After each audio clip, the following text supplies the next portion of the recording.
กราบทักทายสบายดีและสวัสดีครับพ่อแม่พี่น้องเนาะบอกว่าจะอยู่ในประเทศหรือว่าต่างประเทศก็ขอต้อนรับพี่น้องเข้าสู่ซองป่าแพงเราเนื้ออีกคือเขาคือเดิมกันเด้อพี่น้องมื้อนี้มาพบมาพอกับแพงก็จะพาพี่น้องเฮาไปสวนพี่น้องไปขุดคลองระบายน้ำพี่น้องอยู่ในแคมป์สวนเพราะว่าเอาเฮ็ดสวนก็หลายปีเนาะที่ว่ามีน้ำท่วมตลอดปีนี้เฮาก็จะได้ขุดให้มันเป็นคลองไหลลงมาเนาะพี่น้องแล้วก็ตอนนี้ก็จะพาพี่น้องเฮาไปเบิ่งกันเลยพี่น้องแต่ว่าเนาะพี่น้องก่อนไปเขาก็จะพาพี่น้องไปเอาควาย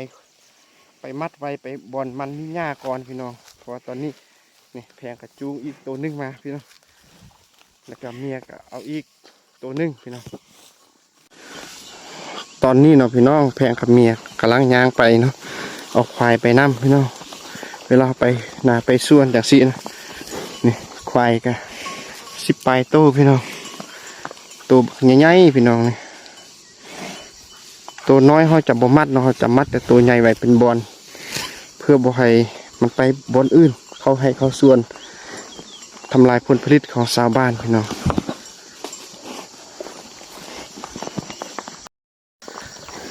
ตอนนี้เนาะพี่น้องเขากำลังย่างลงไปกะใกล้ๆจะฮอดส่วนของเขาแล้วพี่น้องไปกันมาน้ำไปฮอดบอลเขาจะเฮ็ดเวียกเขาก็จะมัดไว้พี่น้องเพราะว่าหญ้าแถวนี้มันเต็มพี่น้องช่วงฤดูฝนเนาะหญ้ามันเริ่มโป่งออกมาพี่น้อง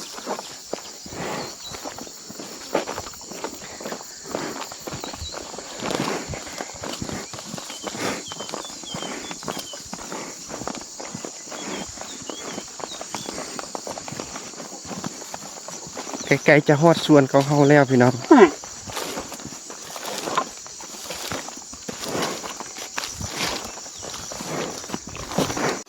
ตอนนี้เนาะพี่น้องเขาก็มาฮอดบอลที่ว่าเขาจะมัดไว้พี่น้องก่อนจะมัดไว้เขาก็ต้องเบิ่งบอลที่ว่ามันมีหญ้านะพี่น้องเนี่ยเพื่อให้ควายมันกินหญ้าเที่ยวนี้เขาก็จะเฮ็ดเวียกไปนำเบิ่งควายไปนำพี่น้อง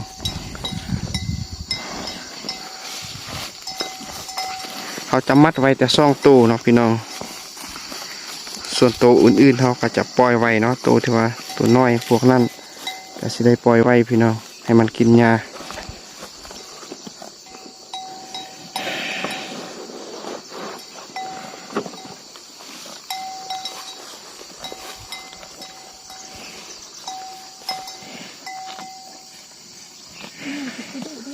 ก็ตอนนี้เนาะพี่น้องเขาก็ได้มาฮอดส่วนของเขาอยู่ฝากนี้เนาะพี่น้องเขาก็จะเริ่มเฮ็ดเวียกเขานาเวียกของเขากันแล้วพี่น้อง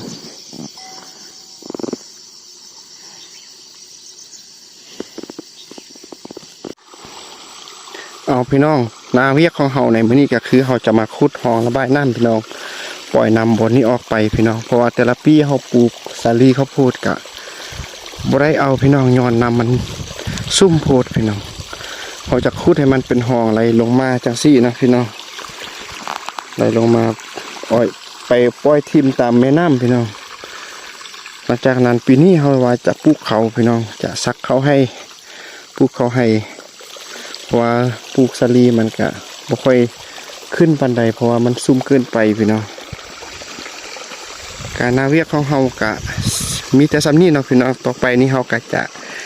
เฮ็ดเวียกของเฮาก่อนพี่น้องหลังจากนั้นก็มาพบกันใหม่พี่น้องเขาจะได้ปล่อยน้ำพวกนี้ออกไปให้หมดหลังจากนั้นเขาจึงได้ขุดให้มันเป็นห้องลึกๆเนาะพี่น้อง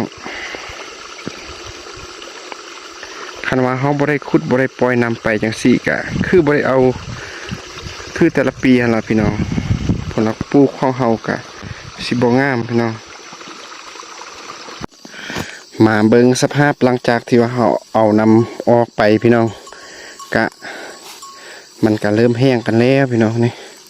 เมื่อกี้นำเต็มบอนนี้เนาะพี่น้องเป็นบวกบอนควายมันมาเลือกบวกพี่น้องนี่ตัวน้อยๆอันก็ยังลงมาซอกเบิ่งเขาก็ไหลออกไป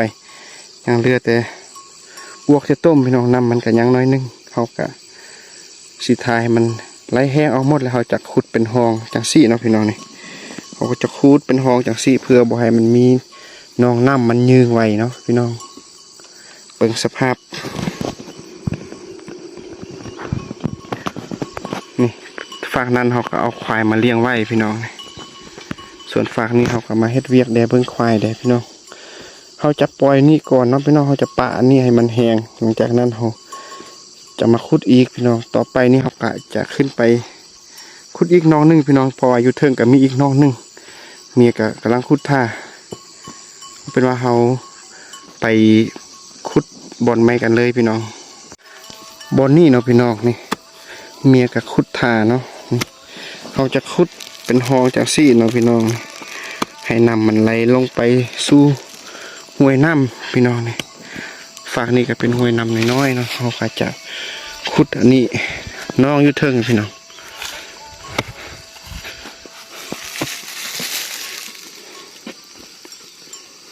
มันนี่แดดออกพี่น้องแดดออกแต่เช้าเลยพี่น้องนี่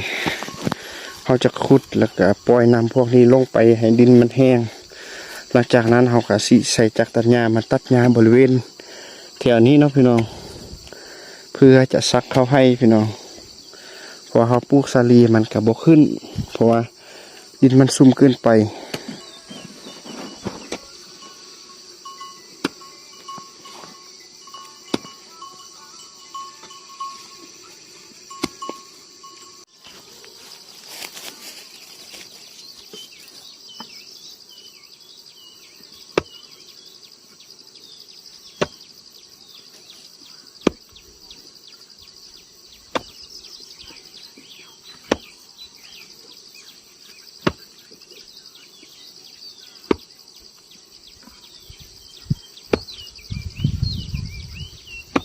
คิดจะหลอกกัน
เอาพี่น้องตอนนี้เนาะการขุดห้องระบายน้ำของเฮากะใกล้จะสำเร็จแล้วพี่น้องเบิ่งเขาขุดลึกหดเพียงหัวเข่าพี่น้องบอลที่ว่ามันเหลวเนาะก็ซ้ำหัวเข่า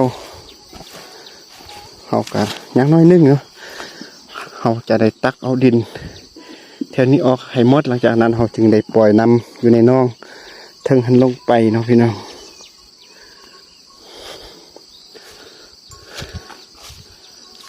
เบิ่งเป้าหมายของเฮาคือต้องเอาน้ำอยู่ในน่องให้ออกให้หมดพี่น้องอย่างน้อยเดียวเฮากะสิขุดลุมให้มันเพียงพอหลังจากนั้นเฮาจึงได้ปล่อยน้ำลงไปบัดเดียวเลยพี่น้อง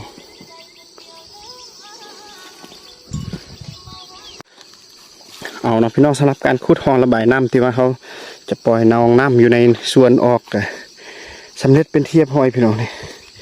ตอนนี้เขาก็เริ่มจะได้ปล่อยน้ำนี้ออกไปพี่น้อง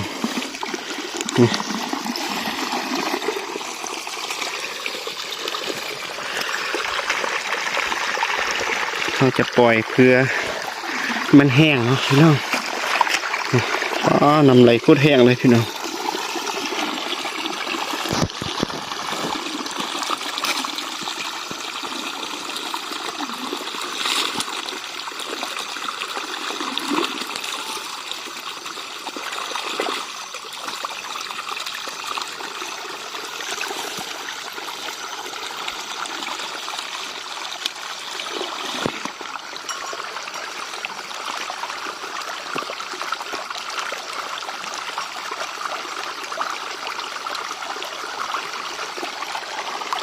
สำเร็จแล้วพี่น้องเนาะการปล่อยน้ำต่อไปกับมิแต่หนังเราทายมันแห้งเขาจึงไปขุดลงอีกพี่น้องบนที่ว่านำมันยังพอทันไรฮะนะเขาก็จะเข้าไปขุดอยู่ในนอกให้มันออกไปมอดพี่น้อง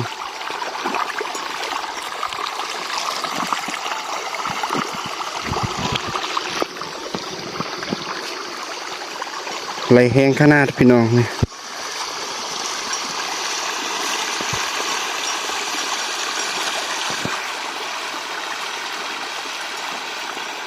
ก็ถือว่าสำเร็จเป็นเทียบห้อยสำหรับการขุดเนาะพี่น้องเราถ้าจะนำแห้งเขาจึงเบิ่งคันว่ามันนำมันยังข้างยังยืงอยู่ในน่องเขาก็จะได้ขุดลงไปอีกคันว่ามันแห้งหมดแล้วเขาก็จะพอสำนี้เนาะพี่น้อง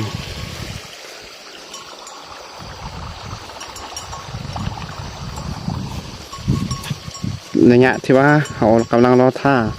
น้ำให้มันแห้งเขาก็จะให้พี่น้องเขาได้เบิ่งวิถีชีวิตการดำรงชีวิตของคนอยู่ในชนบทพี่น้องเลี้ยงงูเลี้ยงควายนี่ควายตัวนั้นเนาะลงไปอยู่ในน้ำแล้วพี่น้องอาบน้ำแล้วพี่น้องเพราะอากาศร้อนเนาะมื้อนี้อันนี้ก็คือเป็นควายดอน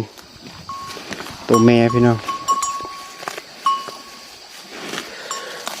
กุ๊กกุ๊กกุ๊กกุ๊กเฮ้อเฮ้อเฮ้อเฮ้อ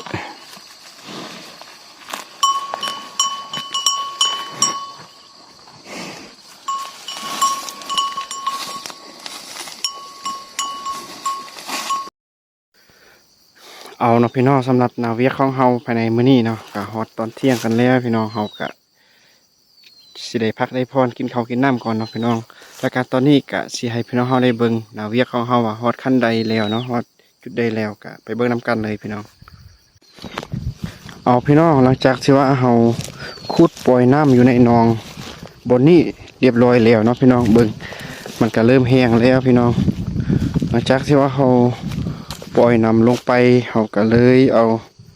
จากตัดหญ้าเนาะมาตัดบริเวณอ้อมหอบแถวนี้เพราะว่าแถวนี้เขาก็สิได้ขุดคือกันพี่น้องเพราะว่าดินมันก็ซุ่มอยู่เนาะอยู่พื้นมันมีน้ำพี่น้องเป็นตมเป็นซุ่มอยู่เขาก็ตัด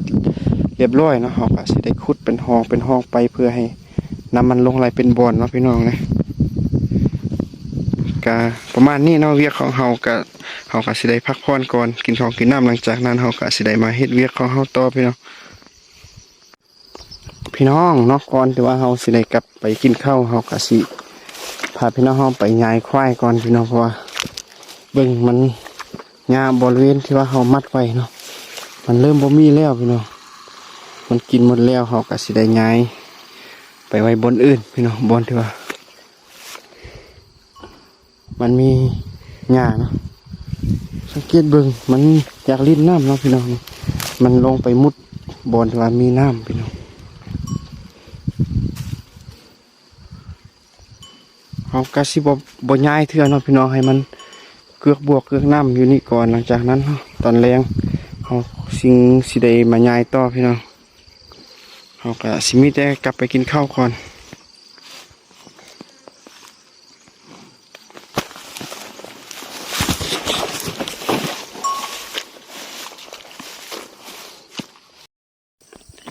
เอาเนาะพี่น้องตอนนี้เนาะขณะที่ว่าแพงตัดหญ้าเนาะเมียก็แทเอิ้นมาเนาะไปเบิ่งจวบห้างเพิ่งพี่น้องแพงก็ได้ไปตัดเอาเพิ่งมิ่มพี่น้องนี่จะให้พี่น้องเขาได้เบิ่งนี่น้ำมันสดเลยพี่น้องโคตรใหญ่เลยพี่น้องโคตรน้ำมันเต็มเลยพี่น้องตอนนี้แพงก็สิกินให้พี่น้องเขาได้เบิ่งเนาะน้ำมันกระลายอยู่พี่น้อง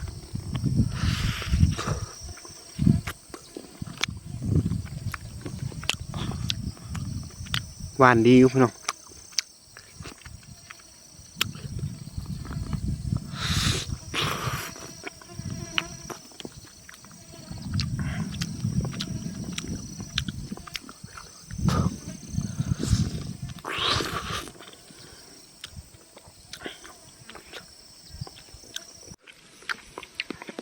น้ำผึ้งสดๆเลยพี่น้องนี่น้ำมันเต็มแดงเลยพี่น้องโคตรหวานเลยพี่น้องมาเด้อกินน้ำกันเด้อพี่น้องเอ้ยแซ่บๆหวานๆน้ำกันพี่น้อง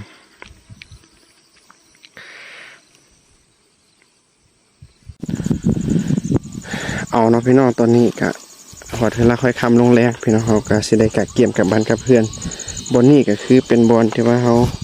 สระมือเศร้าเนาะพี่น้องขุดน้ำลงไปอยู่ในห้วยก็ถือว่าเริ่มแห้งกันแล้วพี่น้องต่อไปก็มีแต่เขาจะมาตัดซ้ำบอนนี้พี่น้องนี่ยังบ่ทันแล้วพี่น้องฝากเทิงก็ถือว่าตัดสำเร็จเรียบร้อยแล้วเนาะบอนนี้ก็คือเป็นบอนที่ว่าเขาขุดเพราะมันสุ่มพี่น้องเขาก็เลยเฮ็ดคลองระบายลงมาเนาะให้มันไหลยุบลงอยู่เป็นบอนพี่น้องก็มีสำนีเนาะนาเวียของเขาในมื้อนี้ก็เมื่อยเติบพี่น้องขุดเป็นหอให้น้ำมันลงมาบ่ให้มันซึมทั่วทิศทั่วแดนเนาะสำหรับตัวน้องเทิงก็เริ่มแห้งขึ้นกันพี่น้องเริ่มแห้งขึ้นกันแล้วพี่น้อง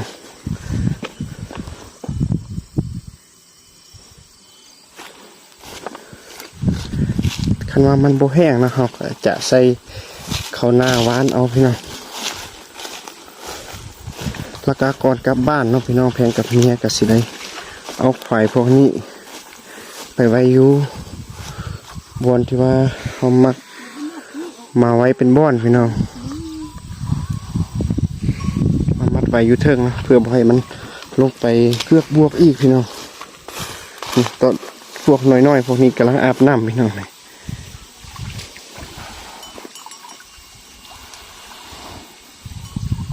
น้อยเนาะอาบน้ำ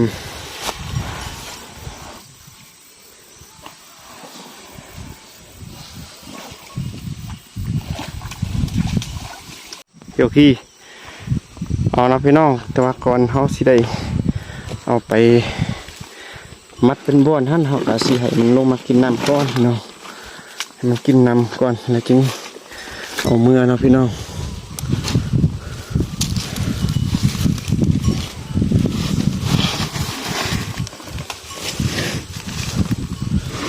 เฮ้ย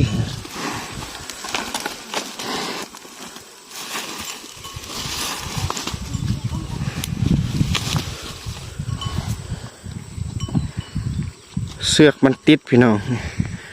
ติดอยู่นี่นะเขาแกะยังบ่ได้เถื่อ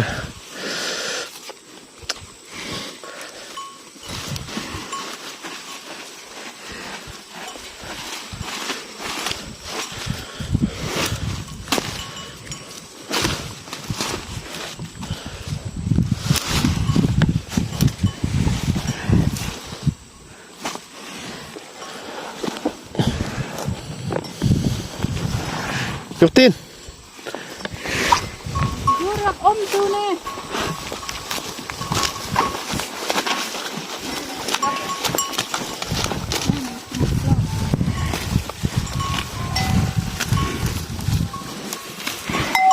มันอมตาให้กินตัว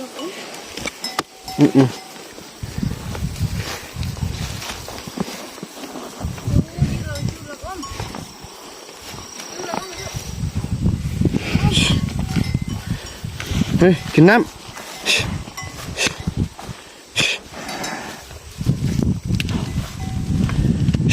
ลง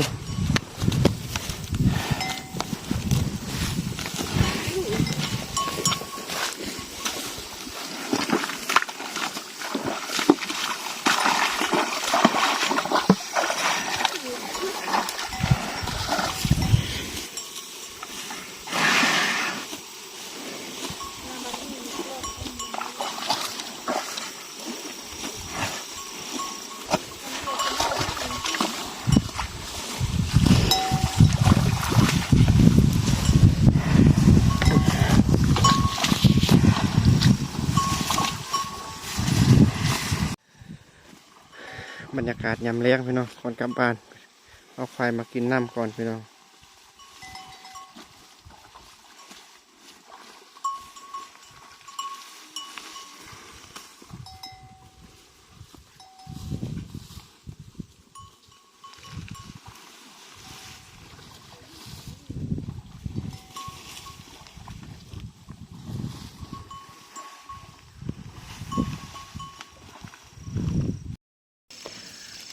เอาพี่น้องเนาะตอนนี้เนาะแพงก็ได้เอา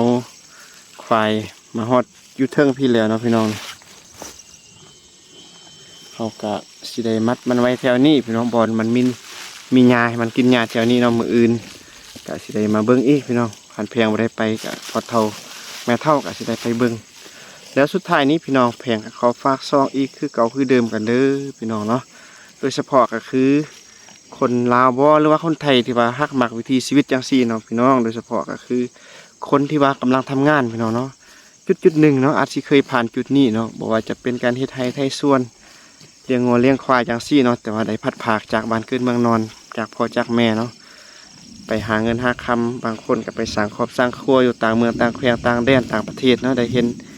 คลิปวิถีชีวิตจังซี่อาจสิเฮ็ดให้คิดฮอดตอนยังน้อยหรือว่าตอนยังอยู่บ้านเกิดเมืองนอนพี่น้องแล้วก็อย่าลืมเข้าไปเบิ่งแล้วก็เข้าไปกดไลค์กดแชร์กดติดตามเพื่อเป็นกำลังใจให้แพงได้เฮ็ดคลิปแบบนี้ต่อๆไปกันเด้อพี่น้องเนาะพบกันใหม่อยู่ในคลิปหน้าสำหรับมื้อนี้แพงก็ต้องขอกล่าวคำว่าสบายดีพี่น้อง